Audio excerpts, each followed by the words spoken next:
திண்டுக்கல் மாவட்டம் ஆத்தூர் தொகுதிக்குட்பட்ட அமைதிச்சோலை பகுதியில் அடிப்படை வசதிகள் இன்றி தொடர் இன்னல்களை சந்தித்து வருவதாக வேதனை தெரிவிக்கின்றனர் மலை கிராம மக்கள். அதை பற்றி விவரிக்கின்றது இந்த தொகுப்பு.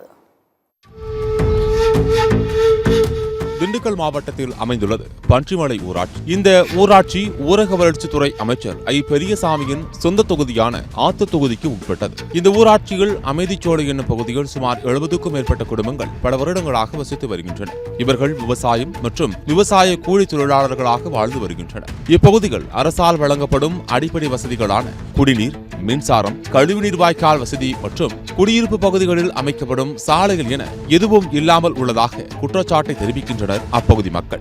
குறிப்பாக இப்பகுதியில் உள்ள சுமார் 20க்கும் மேற்பட்ட குழந்தைகள் கல்வி கற்பதற்காக தினமும் 12 கிலோமீட்டர் தூரம் உள்ள மலை அடிவார பகுதியில் உள்ள தர்மத்துப்பட்டி பள்ளிகளுக்கு செல்வதாகவும் அவர்கள் சென்று வருவதற்கு கூட சரியான பேருந்து வசதி கிடையாது எனவும் இப்பகுதி மக்கள் வேதனை தெரிவிக்கின்றனர்.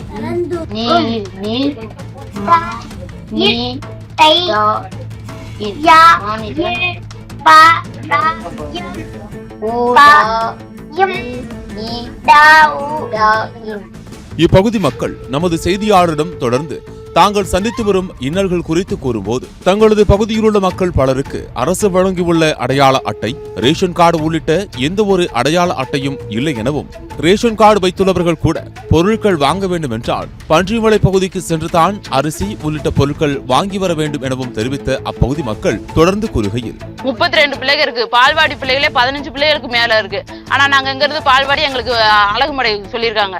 ஆனா அங்க எங்க பிள்ளைகளை கொண்டு போய் விட்டுட்டு நாங்க மறுக்க ரிட்டர்ன் கூட்டிட்டு வர எங்களால முடியாது. யானை தொல்லைகளும் அதிகம்.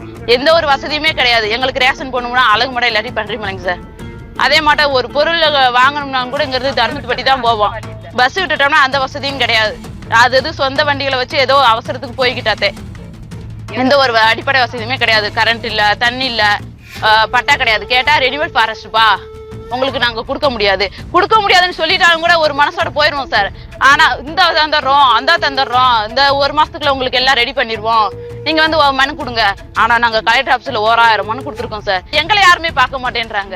தங்களது பகுதியில் தற்போதைய மிக முக்கியமான தேவையான குடிநீர் மற்றும் மின்சாரம் ஆகியவை கிடைக்க தொடர்ந்து பல முறை மாவட்ட நிர்வாகத்திடமும் அரசு அதிகாரிகளிடமும் மனு அளித்துள்ளதாகவும், ஆனால் மனுக்களை வாங்கி அதிகாரிகள் டீவடை சாப்பிடுவதற்காக வைத்துக் கொள்கிறார்களா என்று தெரியவில்லை என யதார்த்தமாக சிரித்து தங்களது ஆதங்கத்தை எப்படி வெளிப்படுத்துவது என்று தெரியாமல் மலை கிராம மக்கள் இன்னும் கற்காலத்தில் அடிப்படை வசதிகள் இன்றி அமைச்சர் தொகுதியிலேயே வாழ்ந்து வருகின்றனர். இல்ல கரண்ட் வசதி இல்ல, தண்ணி வசதி இல்ல, எந்த இதுமே கிடையாது. அடிப்படை வசதினே எதுவுமே இல்ல. வருவாங்க, கேட்பாங்க, கேட்டுட்டு போய்கிட்டே இருக்குது.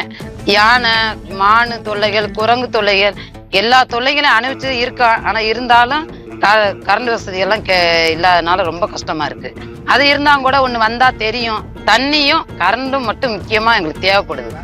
எனவே தங்களின் அடிப்படை தேவைகளான குடிநீர், மின்சாரம் மற்றும் முறையான பேருந்து வசதி ஆகியவை கிடைக்க தமிழக அரசும் திண்டுக்கல் மாவட்ட நிர்வாகமும் உரிய நடவடிக்கை எடுக்க வேண்டும் என கோரிக்கை விடுத்து காத்திருக்கின்றனர் மலை கிராம மக்கள். சத்தியம் தொலைக்காட்சியின் செய்திகளுக்காக திண்டுக்கல் மாவட்ட செய்தியாளர் நாட்ராயன், ஒளிப்பதிவாளர் சதீஷுடன் சத்தியம் தொலைக்காட்சியின் செய்திக்குழு.